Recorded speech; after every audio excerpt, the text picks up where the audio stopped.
Good afternoon. Welcome to Knittings and Sewings. This is episode 28. I'm Shelley in Kansas City. This is Walter, my lovely little dog and knitting companion. And we want to welcome you today to the podcast. This is where we talk about all things multi-craftal, including knitting, sewing, spinning, weaving, crochet, you name it, we try to do it. Sometimes I fall into too many hobbies and don't get much done on any one thing. But at any rate, I want to welcome you back if you're a returning viewer. And for those who have newly discovered our podcast, thank you for stopping by. Today, I want to begin with by talking about the fact that I have been doing, because we're finally getting decent weather again, spring weather, wanted to talk about how I have been doing a little bit of spring cleaning with my closets, as I often do with the seasonal changes. And so in doing that process, I have been thinking about the things that I wear often and the things that I often don't wear. And what I have found in general is that I tend to wear about 20% of my closet and my clothing items about 80% of the time. So in other words, only a small proportion, about 1/5, do I actually wear and get regular wear out of in any given season. And I started thinking about why that is, and I thought I might share a few ideas that I came up with you and see if you agree or disagree. And perhaps this might make you rethink your own closet when we're in this time of weather transition.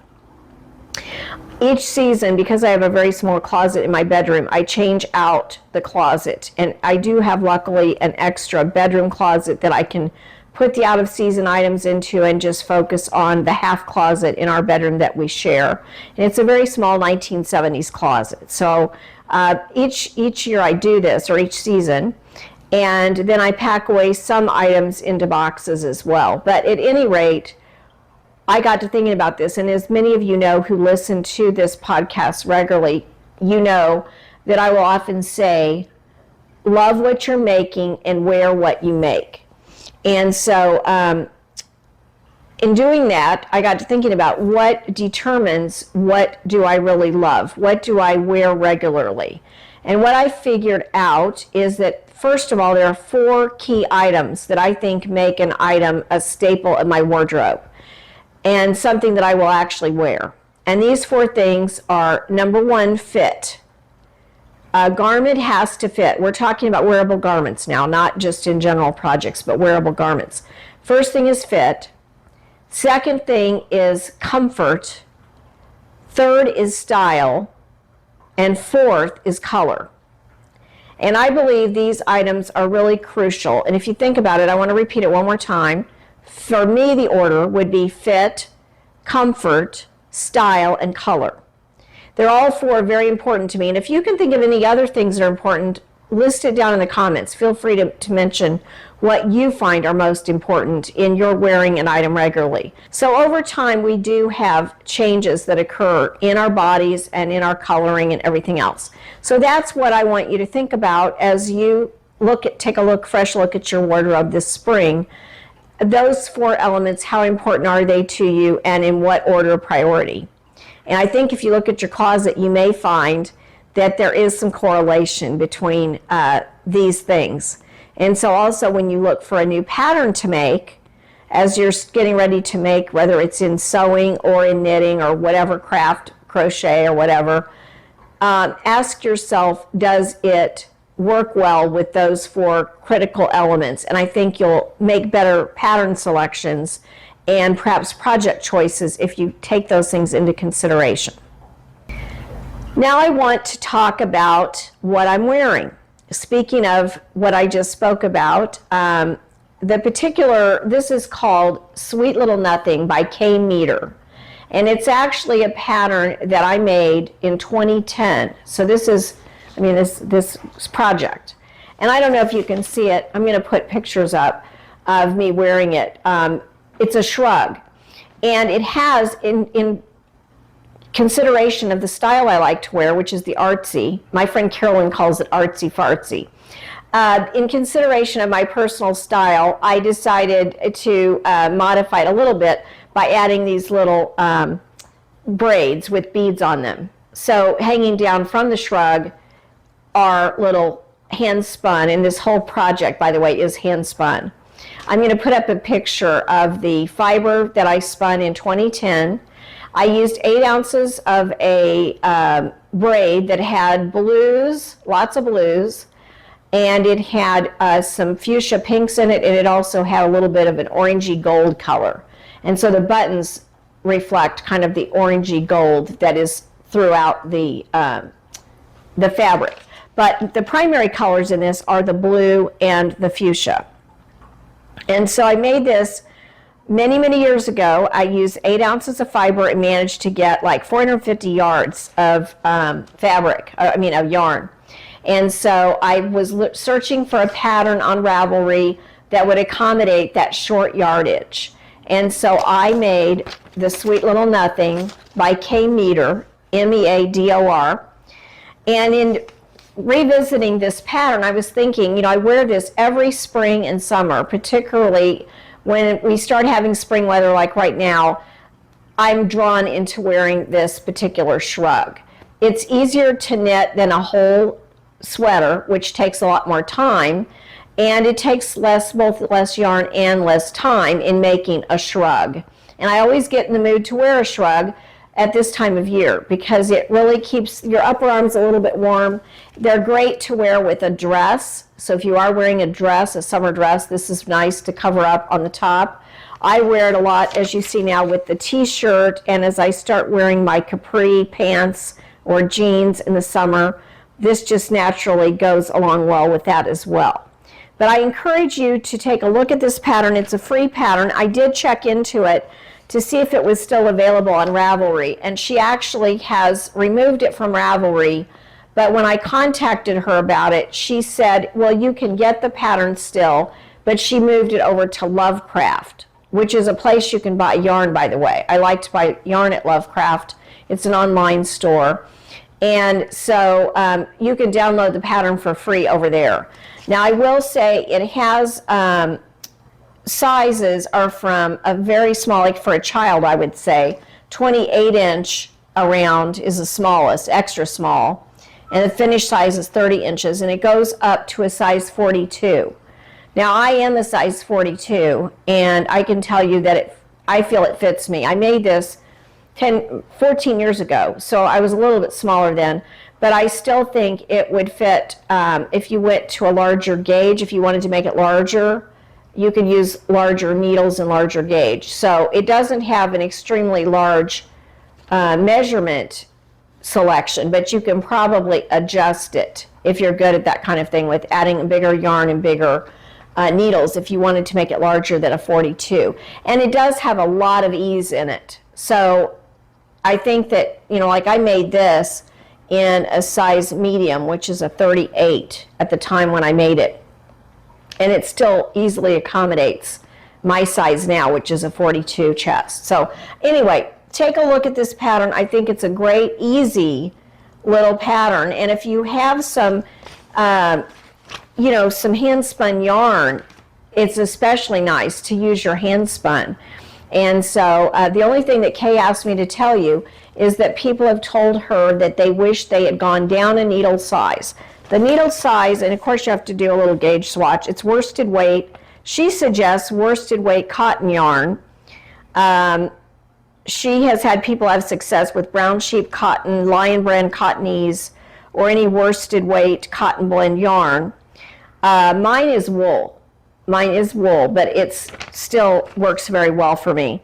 But anyway, she suggests a size 7 needle, so you're going to have to check on that. It's a stockinette stitch, very simple, 18 stitches to 24 rows is your gauge. And so I think this is a fun and very, very quick knit. So I suggest that, if you'd like to try, you're in the mood to do a shrug, this is one that I have had good success with. But since it's a 7 in the body for the gauge, recommended gauge, when you're doing the neck, you might want to use a 6 or even a 5, depending on your gauge. to make it a little bit firmer. The ribbing is a little loose, and as you can see, it goes down a lot on my shoulders here. I have to keep kind of pulling it up. But you can use a tighter needle on the top ribbing as well as the bottom. And that was what she recommends. So add that to your pattern if you do download it. She did want to make that strong suggestion. She felt it would turn out better and would be less loose here, especially if you want it to not go clear down to your shoulders. You might want to do that. But that's what I suggest, is take a look at it. If you have other shrugs that you like to knit or crochet, please let me know in the comments below, because I'm really in the mood to make another one. And I'm going to definitely make another one of these using Kay's pattern. But if you have others to suggest to me, this is the time of year that I really get in the mood to make this kind of knit. So let me know. Today, my friend Carolyn and I went to a knitting event. You know, I was telling you that I want to make more connections this year. I really would like to make more connections. And so I decided today to get together with people coming together for the Treasure Goddess twice a year generally. Christine, Treasure Goddess, just Christine Long in Kansas City. I've known her now for over 20 years, believe it or not. And when she first started, I knew her when she started her yarn dyeing business. And she started it first when she was a young working mother. And she had a job and 2 little kids while at the same time trying to start her independent yarn dyeing business. But she's called a Treasure Goddess all along. I don't know if you can see my bag. She gave us this nice little Treasure Goddess backpack to go along with our yarn purchase. But her theme is the pirate, you know, and it's yarn. And so she's had this nice little design since the very beginning, I believe. She's very good at marketing. Not only is she good at making beautiful yarn, and her colors are just amazing, but she also is good at marketing. And you have to be able to do that if you want to make a successful business. And so she actually has, she can teach online tutorials on improving your marketing plan. So if any of you are independent makers and would like to check that out, I will have a link to Treasure Goddess's website. And I believe she even will do consulting for those through a Zoom call or something. You might ask her about it. But if you are interested, she is great at marketing. I want to show you real closely the treasure I picked up while there at her event today. I decided to get the Treasure Goddess Bamboo Linen Treasures, it's called, which is 70% bamboo, 30% linen. And this is fingering weight yarn. So I bought 3 of them. There's a total of 400 meters, 437 yards per skein, which is a very generous amount. This is fingering. And what I'm going to be doing with this is making a summer top with it. And I'm going to tell you more about that in just a second. But just know that she does sell yarn on her website, and she sells, of course, wool as well, and sock yarn and silk. She has a beautiful line of silk. But the reason that we were focusing on the bamboo today and the silk and the other plant fibers is because she had invited the guest to her event named Marie Greene. And Marie Greene has written a book called Knitting Light. This has just recently been released. Marie has other books as well. This is, I think she said, her 5th book. I really love this book. We went to an event that Marie had about making knits that fit. And specifically, she also helped us talk about plant fibers, how you would knit differently and what is different about using plant fibers. I'm sure she talks about it in the book. I haven't started, I just got the book today, but I know at the front of the book she also talks about making your knitted items fit. And not only for plant fibers, but in general, how to ensure that your knitting is a better fit. So she also talks about how to make better fitted items, and that's one of the essential things I talked about as far as my closet goes. And so very often we can get discouraged when you invest all the money it takes to buy a sweater's quantity of yarn, not to mention the time it takes it can be quite time consuming and involved. So making a sweater that fits does start with gauge, and she has a few suggestions and covers it in the book as well about how to make sure your gauge is accurate. But there are other factors as well, and talks about fit, how to make sure you have the right fit, get the right gauge, and all the elements that are involved. And particularly with plant fiber, some of them, such as the bamboo I'll be knitting with this yarn, and my colorway here is Orchid, the one I picked up. In order to knit with bamboo, I know from my weaving that bamboo and tencel also can be very inflexible yarns. So you need to make sure you have the right amount of ease. And I really like the fact that Marie focuses a book on lightweight knits, because as we get older, we get warmer, and even I'd say 6 months out of the year, I tend to wear things that have short sleeves, or not. I avoid long sleeves throughout at least 6 months of the year because I do get too warm. And so she had her students and people that buy her patterns asking for a book that focuses on plant-based fibers as well as on lighter weight. So I think my intention right now is the design on the cover here I really like. And I think that may be what I will be making with my Orchid yarn. It's a fingering weight, and it is called the Freesia Summer Top. That's what I'm thinking I'll use with the Orchid yarn I bought. And then there's a bunch of things I like in here. There's several patterns. I like this rolled tee. There's just all kinds of different ones that I picked out immediately that I would like to make. And of course I have limited knitting time, and I'm not a fast knitter, so anyway, I feel that this book, my feeling is if I like 3 or 4 patterns or designs out of a book, then for me it's worth buying the book. And definitely there are at least that many, and I think several more than that. There's a poncho in here, there's a bunch of short sleeve tops. Most of them are top down and seamless. There are a few that you do seam. But I think it's a wonderful book, and I really enjoyed meeting Marie. I'm going to have a picture up here of me and the picture that I had taken of Marie and I together.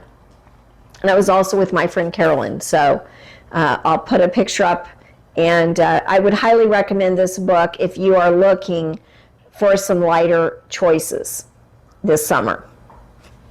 Well, how many of you at this point, I know I'm late to the party, but how many of you have made emotional support chickens? I think almost every podcast out there, people have talked about their emotional support chickens. And finally, Carolyn sucked me into the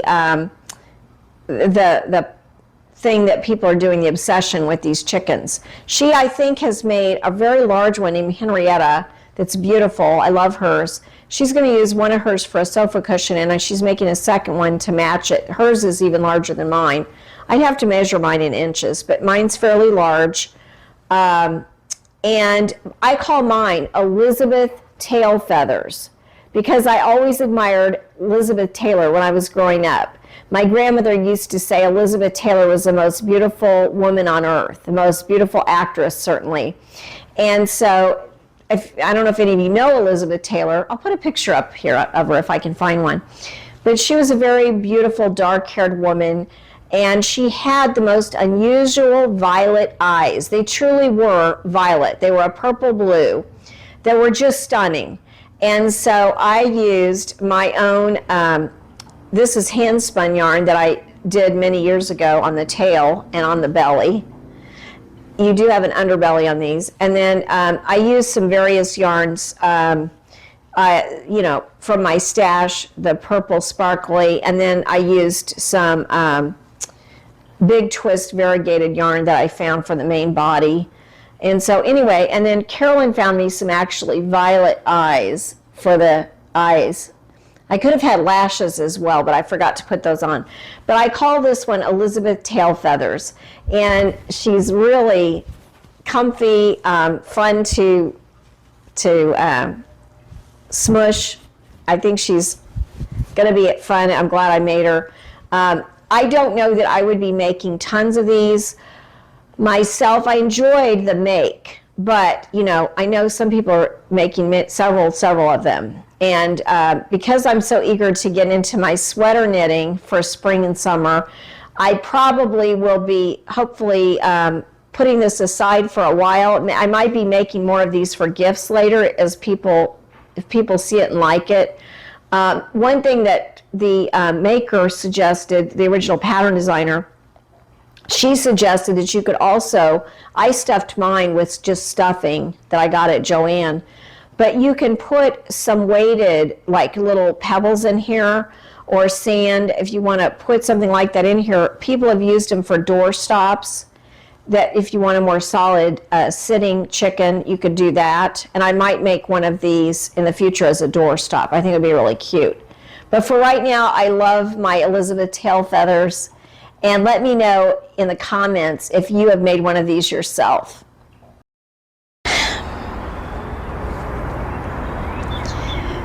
Well, 2 weeks ago or so, maybe 4 weeks ago, in episode 26, we decided to warp my Penelope loom, which is this loom. I call it Penelope, and it's the loom I told you about that I got back, that I used to own and bought back from a friend of mine. And so while we were out here in episode 26, you saw me going back and forth between these two posts warping this loom. And it took me about an hour during that. We condensed the time on the video, but it took in reality an hour to do that initial stringing of the warp strings. Then it took 15 minutes to get it onto, wind it onto this back beam. It took another 30 minutes to take some of the strings and put them into the holes. So it was slot, hole, slot, hole. And then it took another 15 minutes to tie it onto this front part, which is called the apron rod. So altogether, it took us 2 hours, and that is not long at all to get together a 19-inch, what will be a spring table runner.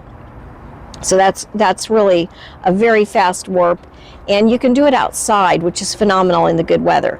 So now we have spent the last several weeks just slowly weaving away, having fun time playing with different yarns, like a child playing with colors. I was playing with yarn.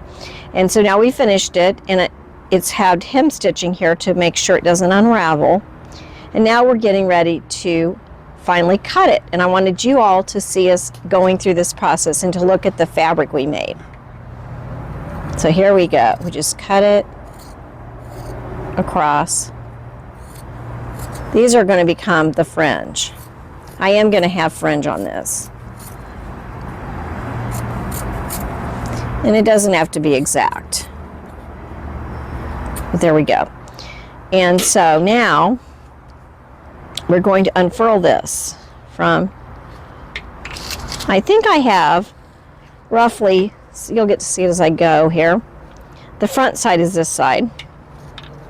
We will have about, I think, a 67-inch table runner. And here's my measuring tape. That's how I know how much I have.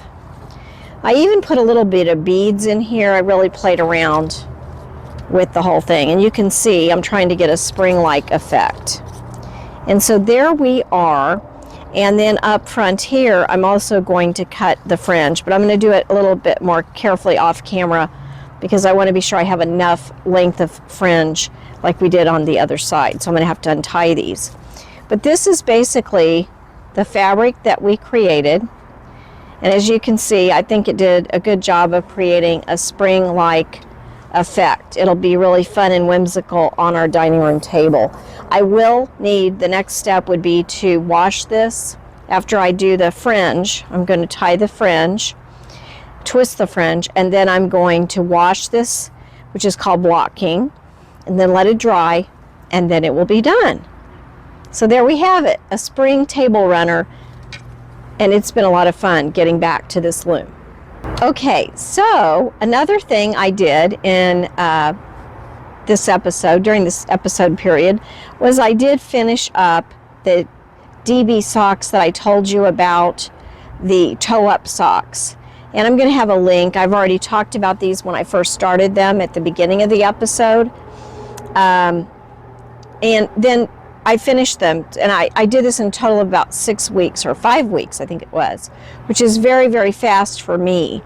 The only thing, I love the socks, I love the pattern, I love the fact that the designer gave us videos to follow. So even if you've never made toe-up socks before, you would be able to follow her videos and make these socks. So it cost me $6 to buy the pattern, but it was well worth it. And I'm going to be using this pattern again and again. I think it's my new favorite vanilla sock pattern with the toe up. And the other thing I wanted to point out is the only thing I would change for next time is I have very small feet. I have a size 6 to 6.5 feet. So because of that, I think next time I would, for myself, make it maybe 1 inch less ease here on the foot. So it would actually, you know, I will take out 7 rows of the foot to make it fit a little bit better with the ease that fits my foot. But I do love these socks. I thought they turned out really well, and I was thrilled with how quickly I made them. So another thing I have been doing lately is I have been watching a podcast, as I always do, YouTube channels, but this one is called Color Class, and it is by a mother-daughter team named Lucinda, and her daughter is Sara, S-A-R-A.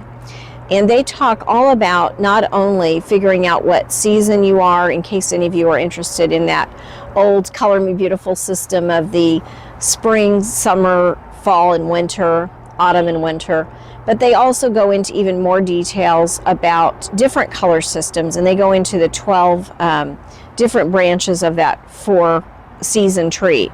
So they talk about all kinds of things related to color.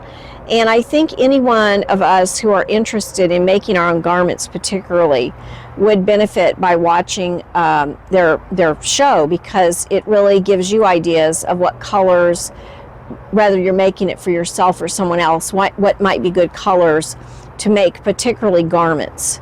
But like for me, they confirmed that they didn't officially do it, but they have this little system that they talk about on the podcast. It really is, each class is like a little lesson.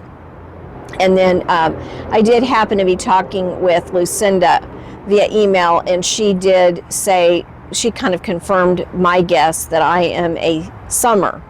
And I thought I was a cool summer, but she mentioned also that in another color theory called dominant, there's a dominant color theory, they call it, that has 8 different dominant types.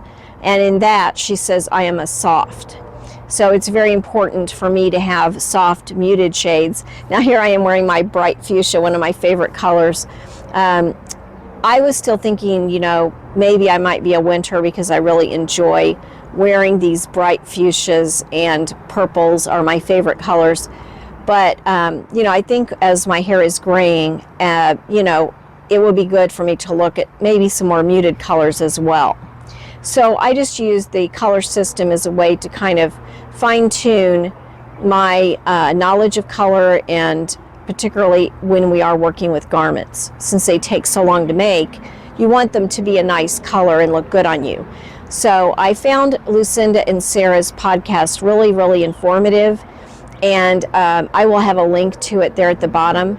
But I think just watching those will give you a lot of great ideas and just be fascinating. They talk about different celebrities, what season they are, and gives you ideas for what would be looking good on you or whoever it is that you are knitting or sewing or weaving for. So I would really suggest that that is a good thing to take a look at. Well, it's time to wrap it up now. This particular episode, I've been working on so many different projects that, but I wanted to take a moment to say thank you once again for tuning in, and I hope you will continue to follow us and make comments to me on what you've been working on. Are you tempted to get a rigid heddle, or have you ever had one? I hope I can enable you in that way to at least give it a try. Rigid heddles are really easy and fun, and are much less of an investment of time and money. So if you have a chance, even borrow someone else's, a friend's, and I think you would like to give it a try like I have. We're about ready to wrap it up. Walter he's ready to go eat dinner, so we're going to wrap it up very quickly here. But I wanted to say once again, love what you're making and wear what you make. We'll see you next time.